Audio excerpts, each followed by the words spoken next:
Bapak, Ibu, saudara dan saudari yang terkasih, setiap kita telah memilih jalan hidup kita masing-masing. Pilihan hidup kita akan berjalan sesuai rencana kalau Tuhan merestui dan Tuhan bersama kita.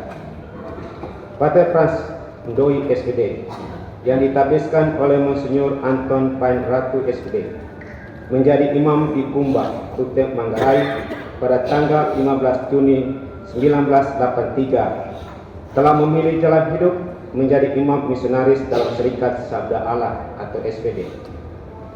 Semua perjalanan ada tanjakan, ada yang rata, ada pula yang menurun, ada yang mulus, ada pula yang harus dilalui dengan penuh kesabaran dan perjuangan.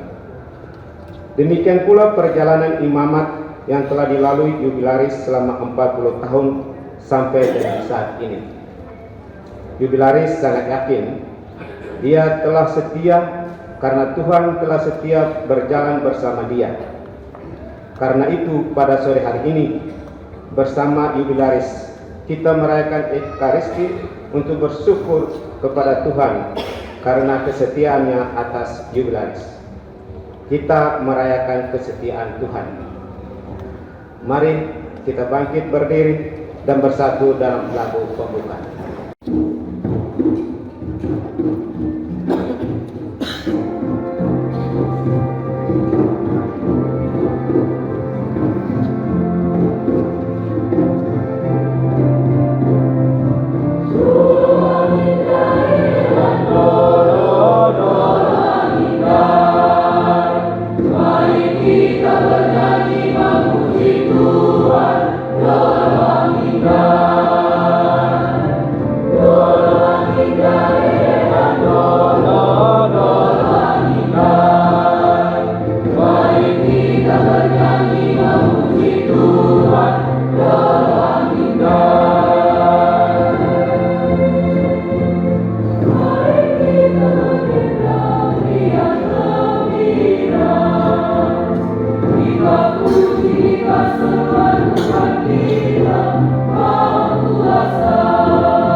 rahmat Tuhan kita Yesus Kristus, cinta kasih Allah, dan persekutuan Roh Kudus bersamamu.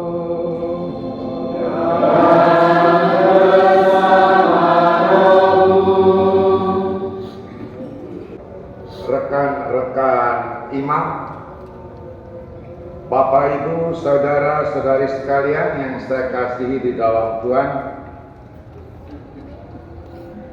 saya mengucapkan terima kasih karena pada sore hari ini menjelang malam kita semua berkumpul untuk bersama saya bersyukur kepada Tuhan yang Maha Setia terhadap kita semua, dan secara khusus terhadap saya, baik untuk seluruh kehidupan yang dianugerahkan bagi saya, dan secara istimewa untuk kesetiaan Tuhan yang saya alami selama saya menjalani kehidupan saya sebagai imam selama 40 tahun.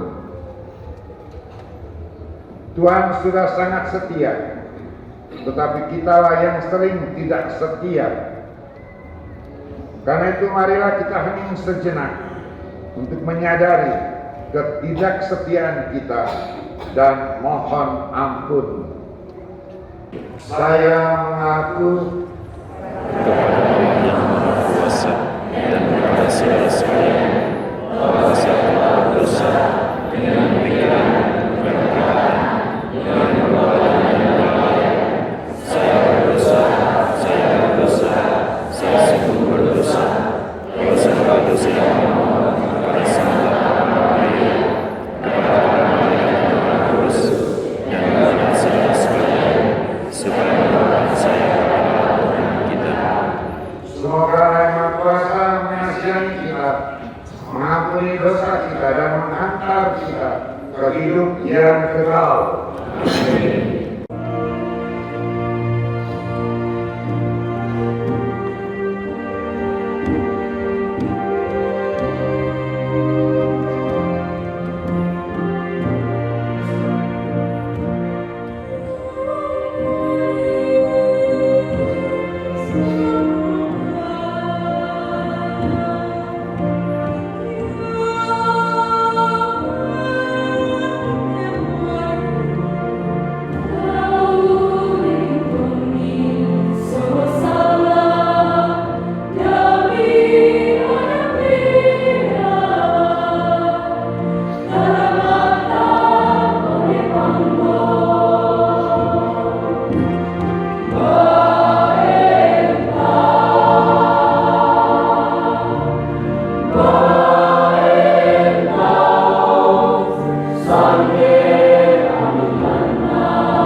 marilah berdoa. Ya Allah Tritunggal yang Maha Kudus, kami mengucap syukur kepadamu dan memuji keagungan-Mu karena kesetiaan-Mu yang tidak pernah luntur terus menyertai saya dalam perjalanan imamat saya, di mana saja saya berada dan berkarya selama 40 tahun sejak saya ditabiskan menjadi imam. Kami mohon semoga kesetiaan-Mu yang saya sadari dan syukuri hari ini menjadi jaminan bagi hidup dan karyaku selanjutnya. Pun bagi semua mereka yang mengalami kesetiaan-Mu dalam semua bentuk pelayananku. Demi Yesus Kristus Putra-Mu Tuhan dan pengantara kami, yang hidup dan bertata bersama dengan Dikau dalam persatuan dengan Roh Kudus Allah, kini dan sepanjang masa. Amin. Pembacaan dari surat Paulus kepada jemaat di Tesalonika.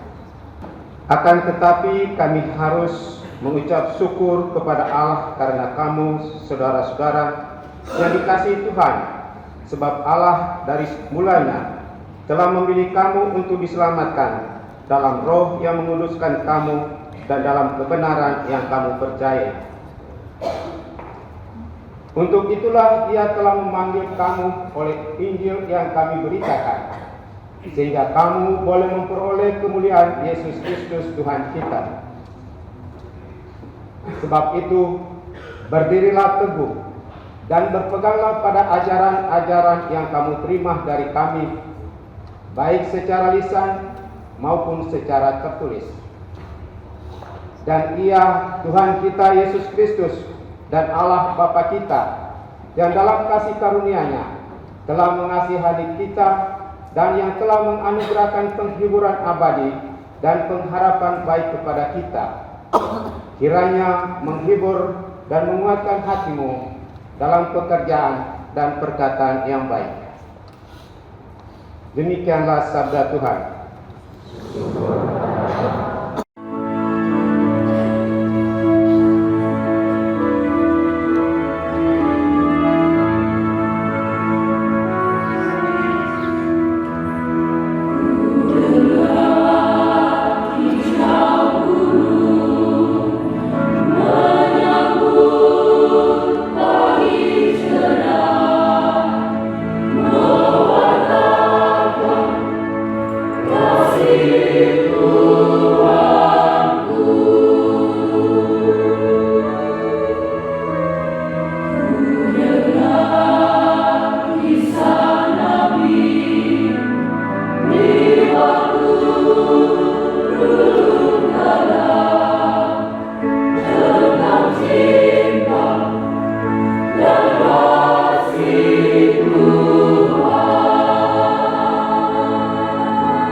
Di dekat salib itu berdirilah ibunya.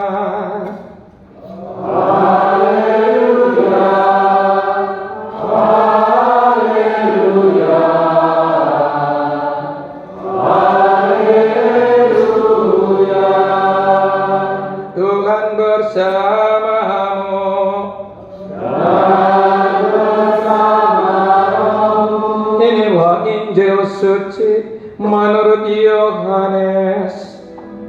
Dimuliakanlah Tuhan.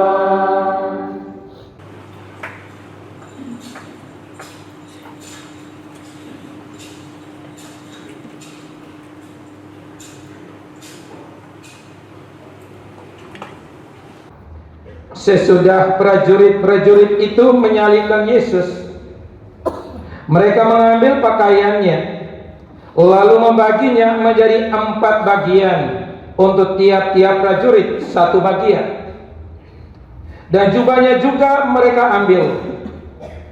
Jubah itu tidak berjahit, dari atas sampai ke bawah, hanya 1 tenunan saja.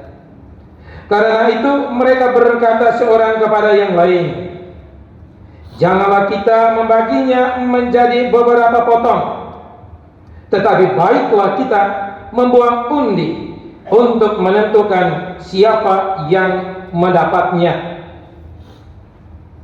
Demikianlah hendaknya, supaya genaplah yang ada tertulis dalam kitab suci, "Mereka membagi-bagi pakaianku di antara mereka, dan mereka membuang undi atas jubahku." Hal itu telah dilaksanakan prajurit-prajurit itu. Dan dekat salib Yesus berdirilah ibunya dan saudara ibunya, Maria istri Kleopas dan Maria Magdalena. Ketika Yesus melihat ibunya dan murid yang dikasihinya di sampingnya, berkatalah ia kepada ibunya, "Ibu, inilah anakmu." Kemudian katanya kepada muridnya, "Inilah ibumu." Dan sejak saat itu, murid itu menerima dia di dalam rumahnya. Demikianlah sabda Tuhan. Terpujilah Kristus.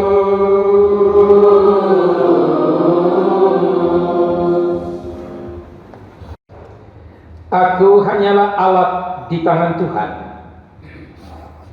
Dekat salib Yesus berdiri ibunya. Bapak Ibu saudara-saudari pencinta firman Tuhan, panggilan Tuhan pada awalnya sering penuh tanda tanya, tetapi pada akhirnya menjadi indah dan mengagumkan.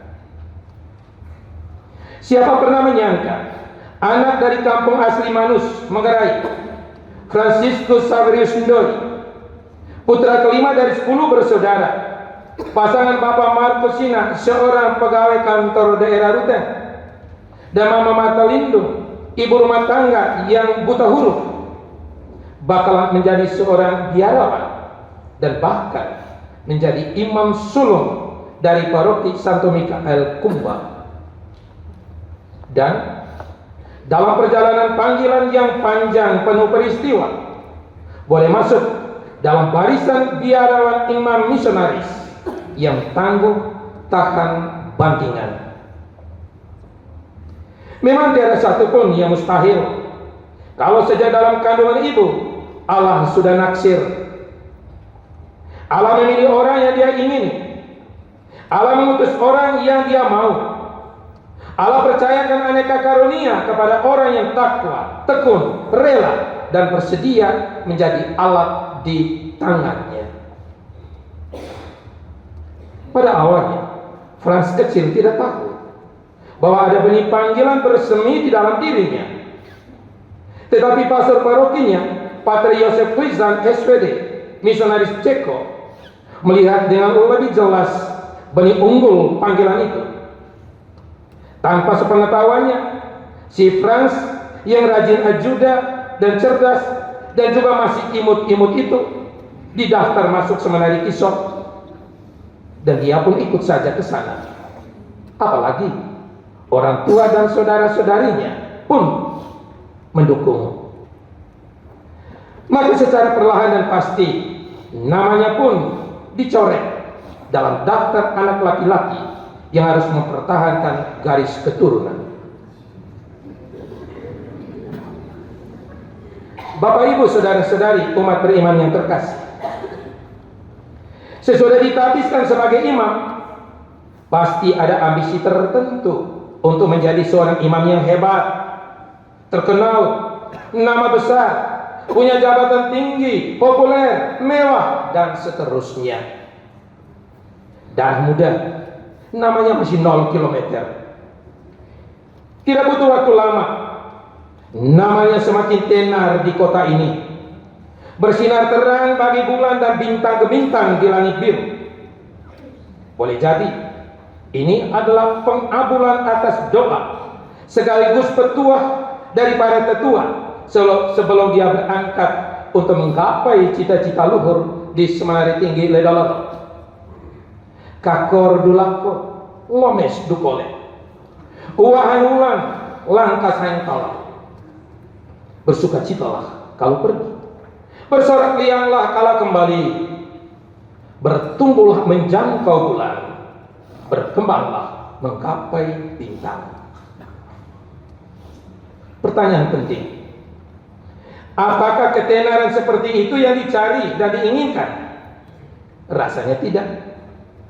Karena dalam setiap hal, apakah sebagai seorang guru atau dosen, atau sebagai seorang yang harus menangani penerbit Nusa Indah, dia tetaplah seorang biarawan, imam, misionaris yang harus belajar memahami jalan yang ditunjuk Tuhan. Dia hanyalah alat di tangan Tuhan yang dipakai untuk mengelola harta rohani Tuhan yang menurut Rasul Paulus diisi dalam bejana tanah liat, diri dan hidupnya yang mudah retak, bahkan bisa hancur berantakan. Bapak Ibu saudara-saudari umat beriman terkasih, apapun situasi yang dialami dalam menjawab dan menapaki panggilan dan perutusan, hendaknya kokoh berpegang pada apa yang disebut sebagai prinsip hidup. Prinsip hidup sebagai tiang penyangga yang menguatkan keyakinan akan kehadiran Tuhan yang setia menemani perjalanan. Prinsip hidup sebagai pilar penopang yang meneguhkan kepercayaan bahwa bersama Tuhan tidak ada beban yang terlampau berat untuk dipikul, dan tiada persoalan yang terlampau sulit dan mustahil untuk diselesaikan. Ada 3 prinsip hidup yang dipegang sebagai roh penopang. Pertama, setia mencari kehendak Tuhan. Dalam surat pastoralnya kepada jemaat di Tesalonika yang pada saat itu sedang berhadapan dengan berbagai ajaran palsu yang sangat menyesatkan, Rasul Paulus dengan sangat tegas menyampaikan bahwa yang harus dicari pertama-tama dalam menunaikan tugas sebagai seorang pewarta Injil adalah keselamatan dalam roh yang menguduskan dan dalam kebenaran.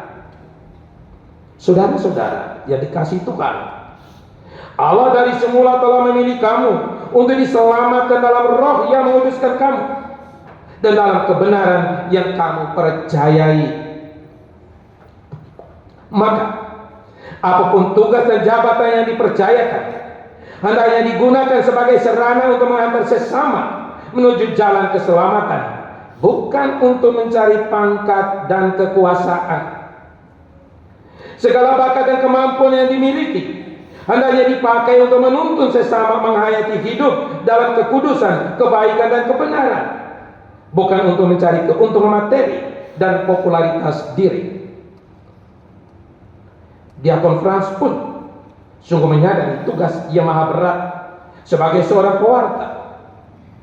Dia teringat akan pertanyaan Yesus sang guru kepada 2 orang pemuda mantan murid Yohanes Pemandi yang berniat mengikuti dia. Apakah yang kamu cari? Pertanyaan ini ternyata sangat menohok sampai ke relung batinnya. Pertanyaan penuh makna ini dipilih sebagai moto hidup imamatnya, dan dia pun bertekad bahwa sebagai seorang pewarta yang dia cari hanyalah kehendak Tuhan, yang dilakukan dan dikatakan hanyalah kehendak Tuhan. Rezeki yang diperoleh dan dinikmati hanyalah kehendak Tuhan. Kehendak Tuhan adalah segalanya baginya. Tentu tidak semudah membalikkan telapak tangan. Hal ini butuh kesadaran dan kesabaran, kesetiaan dan perjuangan tanpa henti. Karena harus berhadapan dengan aneka bujukan dan godaan untuk melalaikan dan coba-coba main mata dengan kehendak Tuhan. Karena itu, ia harus berpijak pada prinsip kedua, setia melaksanakan kehendak Tuhan. Saudara-saudari, agar tetap tekun setia melaksanakan kehendak Tuhan, kepada para pewarta dan jemaat Tesalonika, Rasul Paulus mengingatkan mereka untuk tetap waspada, tetap berdiri teguh menghadapi kesulitan dan tantangan, cobaan dan ancaman yang datang silih berganti tanpa henti. Mereka harus berpegang pada ajaran-ajaran yang benar. Karena itu Rasul Paulus memberi nasihat. Sebab itu, berdirilah teguh dan berpeganglah pada ajaran-ajaran yang kamu terima dari kami, baik secara lisan maupun secara tertulis. Apa yang disampaikan oleh Rasul Paulus sangat disadari oleh Tuan Frans.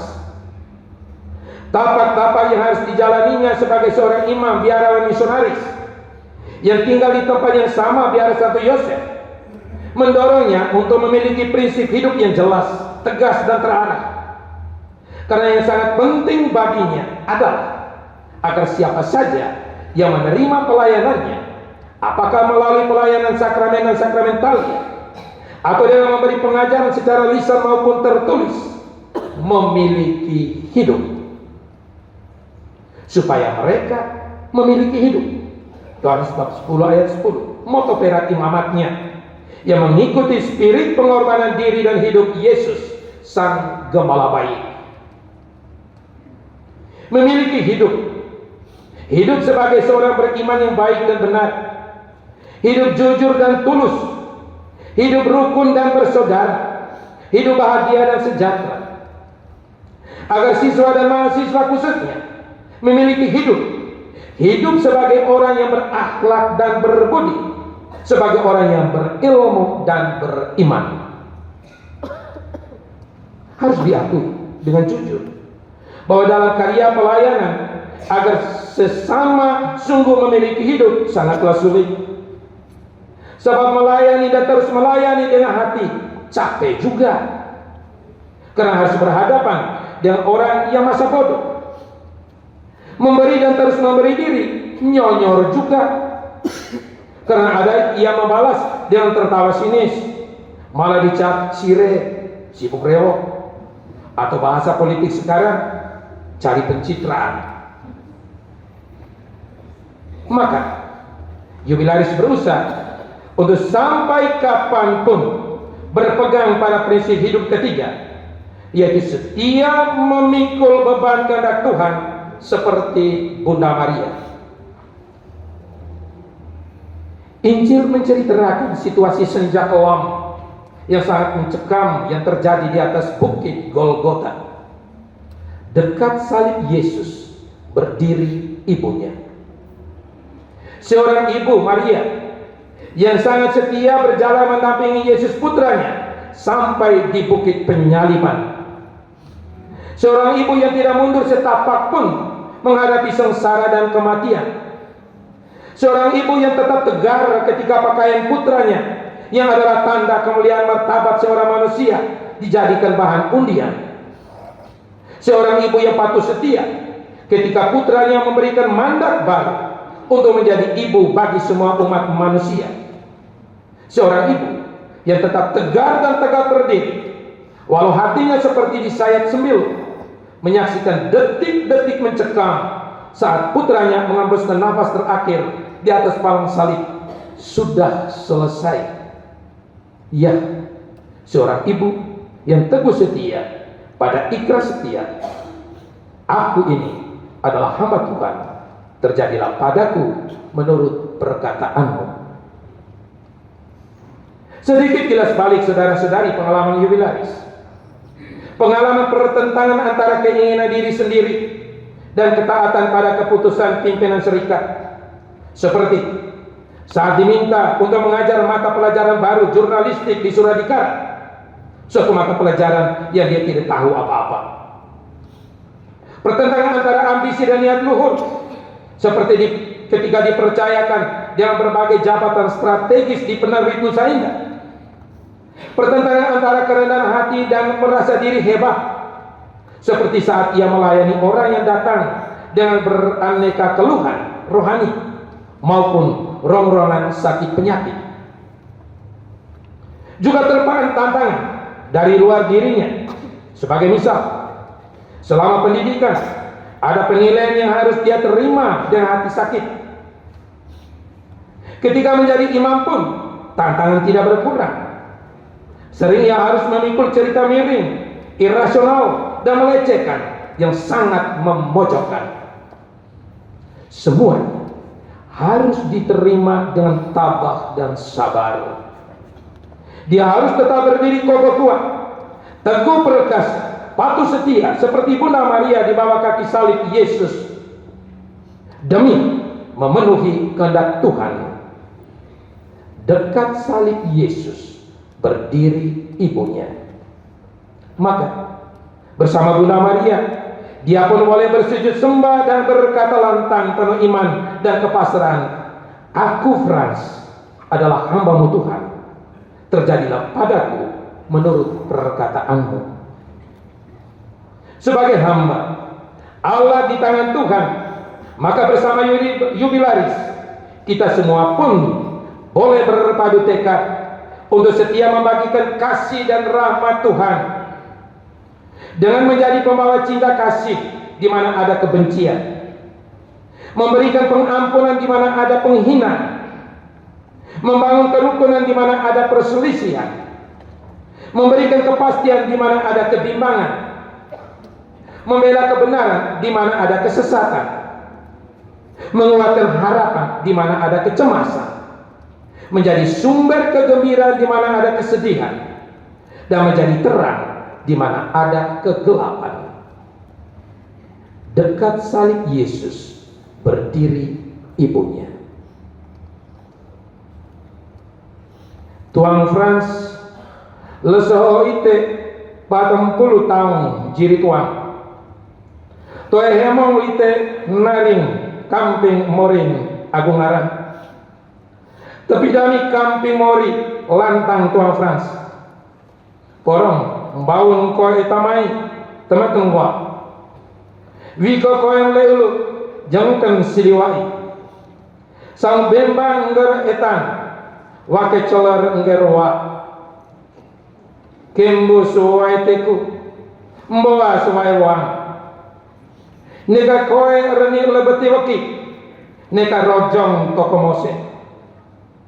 Uwa kali haeng ulan, langkas haeng tala. Orang itong atakok, toing atadian. Emeng ngero neka holes kole. Emeng loce bakok dul lakong, paka loce romben dulokem. Orang ite jiri ame rinding mane.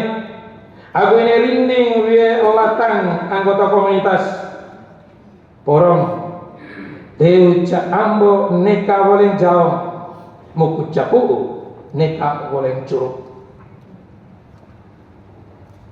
Patefans dan saudara-saudari, panca windu imamat sudah digenggam marah. Haleluya. Emas imamat siap digapai insyaallah. Dan jika kuat, intan imamat pun dapat diraih. Puji Tuhan. Tetaplah setia mencari, melaksanakan dan memikul beban kehendak Tuhan seperti Bunda Maria. Tetaplah menjadi alat ampuh di tangan Tuhan yang selalu bermurah hati melalui aneka talenta yang ada dalam dirimu. Karena kemurahan hati adalah bahasa yang bisa didengar oleh orang tuli dan dapat dilihat oleh orang buta. Pater Frans, saudara kami yang terkasih, selamat berbahagia dan bahagia untuk kita semua. Tuhan memberkati. Kita berdiri menyatakan iman kepada Tuhan. Aku percaya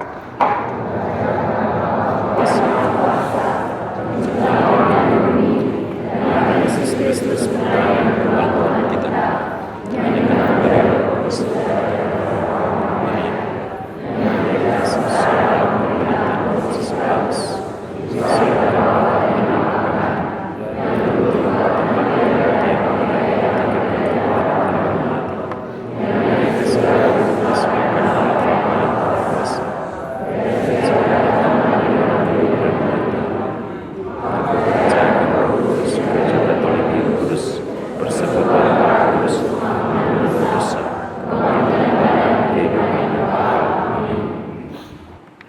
Bapak Ibu, saudara-saudari, siapa saja ketika memasuki satu hidup baru, ketika mendapat satu tugas baru, selalu mengawalinya dengan sebuah janji yang bisa menjadi kebulatan tekad. Pater Franz Doi SPD, ketika memutuskan menjadi imam, telah membuat janji sebagai ungkapan tekad pribadi yang akan dihidupinya dalam seluruh rangkaian tugas sebagai imam. Tekad itu terungkap dalam hasrat awal, meneladani Tuhan, saya mau mencintai hidup dan manusia, karena harapan-harapan yang tak terbatas dan kemungkinan-kemungkinan yang belum dihayati.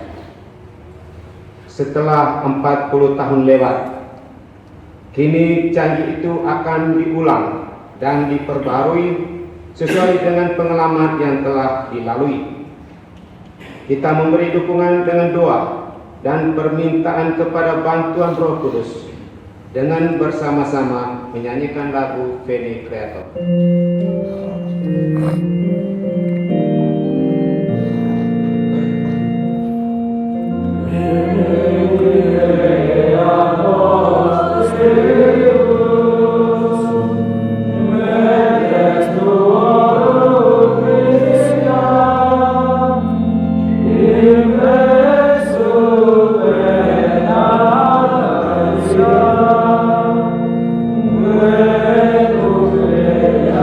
Yeah.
Sancti Spiritus illustratione doquisti, da nobis in idem spiritu recta sapere, et Deus semper consolatione gaudere, per Christum Dominum nostrum. Amin. Doa syukur dan pembaharuan janji imamat. Ya Tuhan yang Maha Kasih dan Maha Setia, 40 tahun lalu pada tanggal 15 Juni 1983, ketika aku ditabiskan menjadi imam, aku telah berjanji untuk setia menjadi imam, untuk melayani sesamaku sebagai saudara-saudariku, karena mereka adalah saudara-saudari dan putra-putrimu.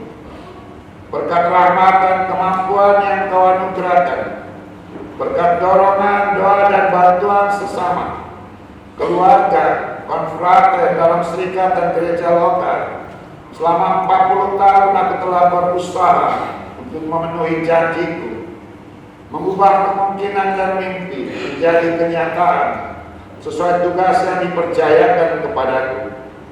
Aku bersyukur kepadamu karena Engkau telah memungkinkan semuanya. Tuhan, aku mau membaharui janji setia imamat yang pernah kuikrar di hadapan rekan-rekan imam, biarawan biarawati, dan segenap umat, seraya meminta doa kepada Maria yang tetap perawat, Santo Yosef suami Maria yang setia, Santo Paulus Jansen pendiri serikat kami, Santo Yosef Raina Demes, sang misionaris ulung serikat Sabda Allah, para kudus di surga, serta dukungan doa dan kerjasama sesama saudaraku, dilandasi keyakinan pada kebenaran kata-katamu sendiri, aku akan menyertaimu sampai akhir zaman.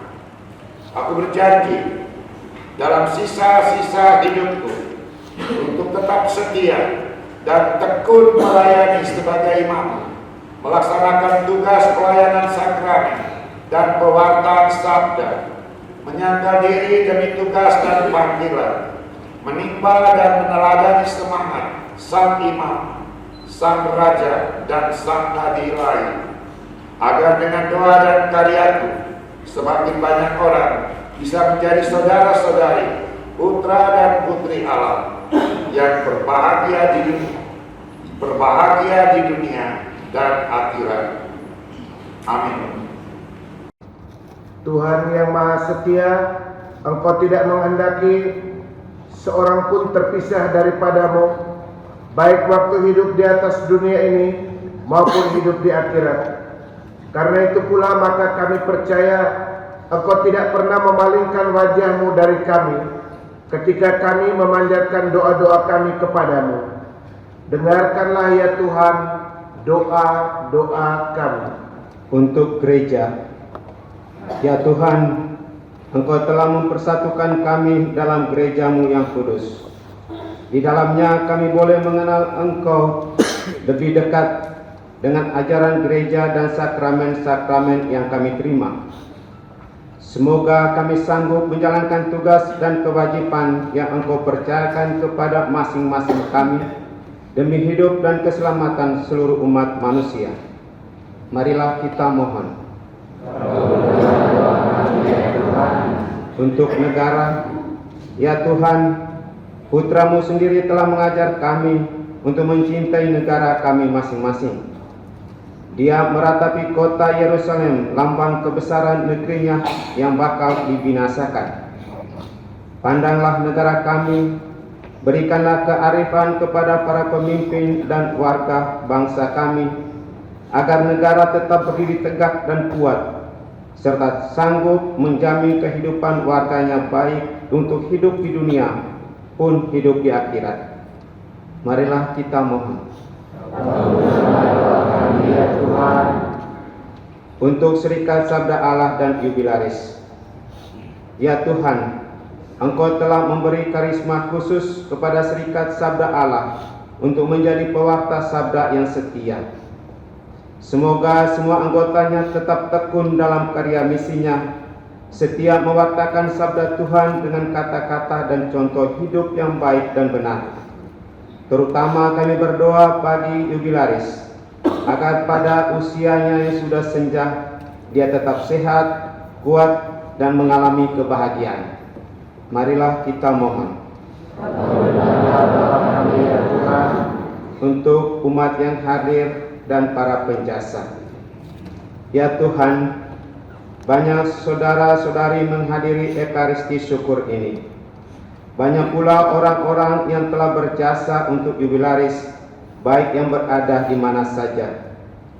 Pandanglah kami sekalian, berikanlah pengharapan kepada yang putus asa, hiburan kepada yang susah, jalan keluar kepada yang bermasalah, kesembuhan kepada yang sakit, kebenaran kepada yang tersesat. Marilah kita mohon